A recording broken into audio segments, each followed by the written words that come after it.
Pessoal da Paraíba, muito boa tarde. Sexta-feira, dia 23 de setembro de 2022. Chegamos ao final da semana e conforme nos comprometemos na segunda-feira, durante a semana inteira, uma rodada de entrevistas com os candidatos ao governo da Paraíba, você podendo conhecer um pouco mais do que pensa e das propostas de cada um deles. E hoje, nessa sexta-feira, tem mais um candidato aqui comigo, fechando a semana, é o senador veneziano Vital do Rego, do MDB, vice-presidente do Senado Federal, presidente do MDB aqui, e está colocando o nome dele na disputa ao governo da Paraíba. A gente conversa com ele no programa de hoje, para a gente trazer as notícias primeiro. Vamos logo da agenda dos candidatos ao governo nessa sexta-feira. A candidata Adjane Simplício, do PSOL, realiza panfletagem em call center e caminhada na cidade de Bahia. Na parte da noite, ela faz panfletagem em faculdade. O candidato Adriano Trajano, do PCO, continua em visita no Junco do Seridó, Assunção, Desterro, Cidade de Maturéia e Itaperuá. O candidato Antônio Nascimento, do PSTU, realiza visita a apoiadores na parte da tarde e à noite. O candidato João Azevedo, do PSB, realiza caminhada no Renascer, em Cabedelo, e à noite participa de caminhada no centro da cidade. O candidato Major Fábio, do PRTB, não teve a agenda divulgada. O candidato Nilvan Ferreira, do PL, realiza viagem pelo Vale do Piancó, nas cidades de Conceição, Itaporanga, Catingueira e Santa Terezinha. O candidato Pedro Cunha Lima, do PSDB, participa de uma grande carreata no Cariri, nas cidades de Boa Vista, São João do Cariri, Serra Branca, Sumé, Camalaú, São João do Tigre, São Sebastião do Umbuzeiro e Isabelê. O candidato veneziano do MDB, após entrevistas no sistema Arapuã de comunicação, participa de caminhada em Mamanguape e, na parte da noite, ele participa de um evento político na cidade de Sapé. Ok, tá aí a agenda dos candidatos em todas as cidades aqui da Paraíba. E aqui em João Pessoa, o Washington Luiz foi acompanhar a solenidade de ampliação da unidade da ESMA, da Escola Superior de Magistratura aqui na capital. Traz os detalhes aí como foi a escola que é conduzida pelo desembargador Ricardo Vital. A Escola Superior da Magistratura foi fundada pelo excelentíssimo senhor desembargador Almir Carneiro da Fonseca, pela resolução de número 25, de 25 de setembro de 1983. Desde então, teve início o trabalho de qualificação e aperfeiçoamento de magistrados. Durante 39 anos, a ESMA vem promovendo a formação inicial e continuada de magistrados, servidores e aperfeiçoando, além de contribuir com uma prestação jurisdicional acessível, célere e efetiva. A ESMA hoje é uma marca expressiva de devoção, vocação, trabalho árduo, mas extremamente gratificante por ser uma escola de disseminação de saber a magistrados, servidores, magistrados deste e de outros estados, nesse processo de interação que há entre as escolas de magistratura do Brasil. Várias autoridades participaram do evento, juízes, desembargadores e pessoas especialmente convidadas, além de empresários. O evento que contou com a participação de diversas autoridades que reconhecem o trabalho e a história da ESMA. A ESMA é um instrumento de aperfeiçoamento de bacharéis em direito para aprimorá-los a chegar nas carreiras jurídicas, tanto magistratura como Ministério Público, Procuradoria da República e outros segmentos. É uma atividade significativa para o nosso Estado, tem dado significados fluidos para o nosso mundo jurídico. A instituição caminha ao reconhecimento como uma escola de excelência, compromissada com o ensino, a pesquisa e extensão, objetivando contribuir com o Poder Judiciário. Nós estamos dentro dessa comemoração dos 39 anos, inaugurando aqui toda uma reforma deste prédio, inclusive desse auditório que vocês podem ver aí, não é? Muito funcional, ficou algo assim bastante elegante e que vai servir muito para os eventos culturais que sempre são promovidos pela Escola da Magistratura. Tá aí, parabéns ao Tribunal de Justiça da Paraíba. Senador veneziano Vital do Rego, muito boa tarde, seja muito bem-vindo aqui ao Rede Verdade. Ô, querido, boa tarde a você, boa tarde a todos os companheiros que com você fazem o Rede Verdade. Saudar a minha amada Paraíba, a todas as paraibanas e paraibanos, e feliz por estar aqui para conversarmos e ratificar as nossas ideias nesse processo eleitoral que está avançando para o seu desfecho. Chegando na reta final, na contagem regressiva. Pois bem, vou fazer uma pergunta que fiz a todos os candidatos, desde segunda-feira que a gente tem feito. Em linhas gerais, o que o paraibano está nos acompanhando e a paraibana que estão nos acompanhando agora deve votar em Veneziano Vital do Rego para o governo da Paraíba?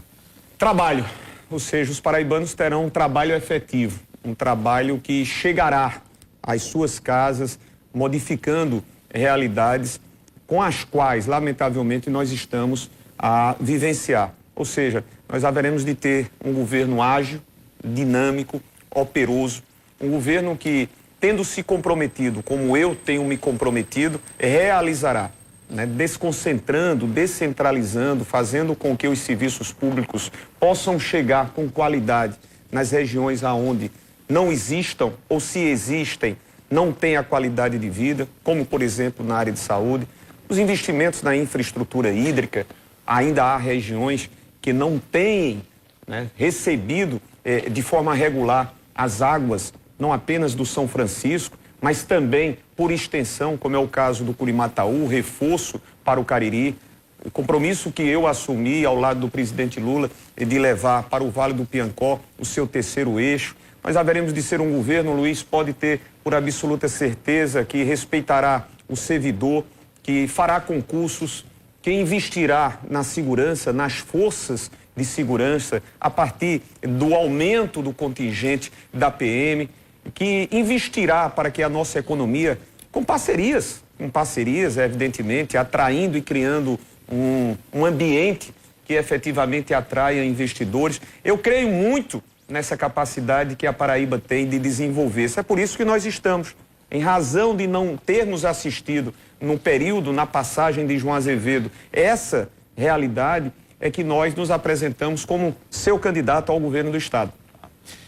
Para além dos adversários, dos seus adversários, o que você disse para o eleitor? O cidadão paraibano que não tem lado nem A nem B, está ali escolhendo os candidatos e olha para Veneziano e diz o seguinte: olha, quero saber se a única qualidade, a única virtude que Veneziano tem é, como candidato ao governo, é estar aliado a Luiz Inácio Lula da Silva.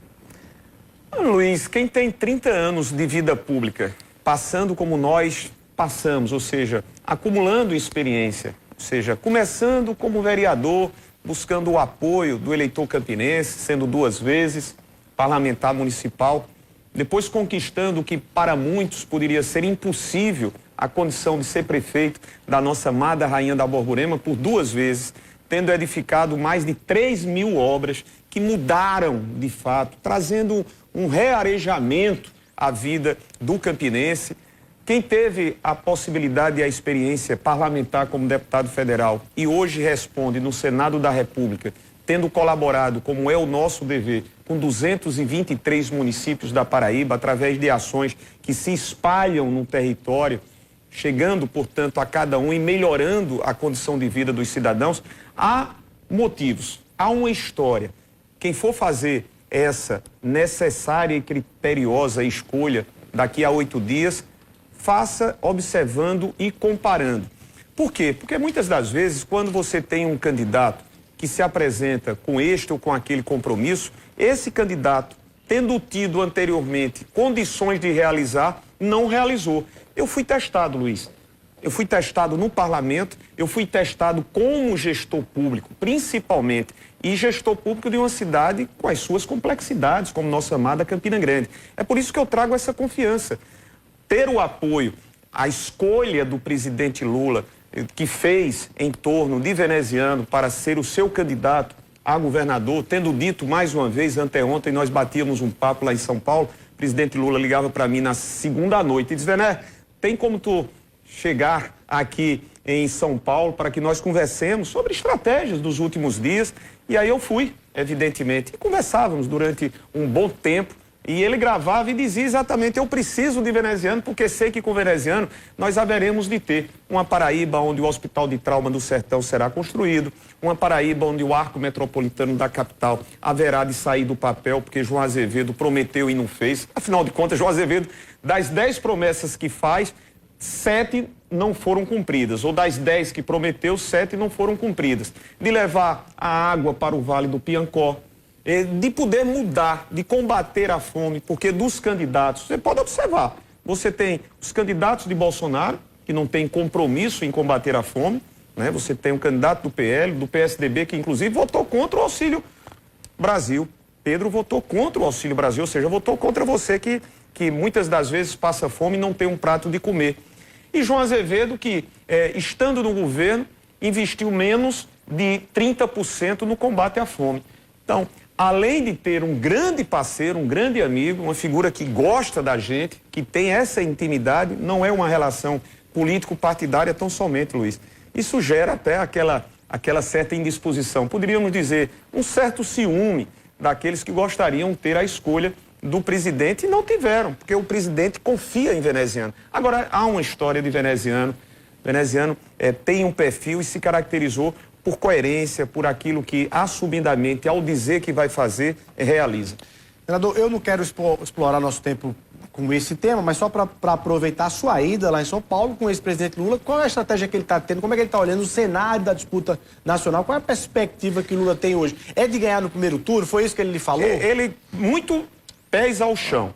O presidente Lula tem a compreensão exata desse grande desafio, mas ele falava, e nós nos reuníamos, nós estávamos em torno de uma mesa com a presidente Gleisi e outros coordenadores de campanha, ele acredita, como eu também acredito, e nós vamos fazer esse esforço final, e para isso a sua participação, ela é decisiva para que nós concluamos esse processo no dia 2 de outubro, vencendo o primeiro turno já com o presidente Lula. Ele crê que isso seja possível, mas sabe que até lá é fundamental, ela é indissociável o esforço que você fará na conquista ao outro, ou seja, ao seu vizinho, à sua amiga de colégio, mostrando, o Brasil precisa se reencontrar, Luiz. Aí, nesse caso, senador, para que isso possa acontecer também, um dos fatores que se discute é a retirada das candidaturas da terceira via, ou seja, da base do voto útil, ou seja, os candidatos se mantêm, mas os eleitores saem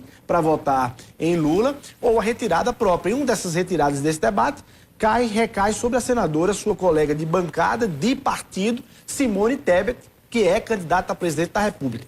Você defende que Simone Tebet retire a candidatura agora, nesse momento, em favor de um primeiro turno, de uma vitória contra Bolsonaro, já no primeiro turno em favor de Lula?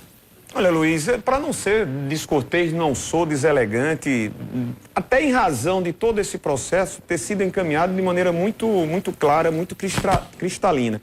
Eu não me sinto à vontade para dar opinião, porque afinal de contas, desde o início, o MDB da Paraíba e 14 diretórios do MDB no Brasil, fomos o primeiro, o estado da Paraíba foi o primeiro a dizer, desde o início do ano, que votaria no presidente Lula já para o primeiro turno. Sendo contrário a qualquer candidatura do MDB? Dizendo isso abertamente e até também, porque você o entrevistou aqui, em rádio, na Rádio Arapuã, com o presidente Baleia Rossi, que disse, olha, o MDB nos estados ficará à vontade, tem a sua autonomia para decidir. Foi quando nós dissemos, vou com Lula, porque confio no projeto do presidente. Penso e ratifico, é muito importante para a quadra atual do país e para aquilo que nós projetamos de um Brasil que se reareje, de um Brasil onde nós possamos ter o respeito internacional que deixamos de ter com a presença de Bolsonaro, aonde os jovens possam ter acesso de novo às linhas de financiamento, aonde possamos ter uma economia que de fato oportunize aqueles milhões que foram tragados pela essa famigerada condição de não ter um prato de comer. Você já imaginou, Luiz? Eu digo sempre, é por isso que eu votei a favor do Auxílio Brasil, é por isso que eu não me convenço daqueles que não tenham tido a dó, né, para com quem não tem um prato de comer. Sabe quem vota contra o Auxílio Brasil? É porque nunca passou. Eu também não passei, você também não passou, né? Mas muita gente passa fome, não tem um prato de comer. Nós estamos aqui quase às 14 horas,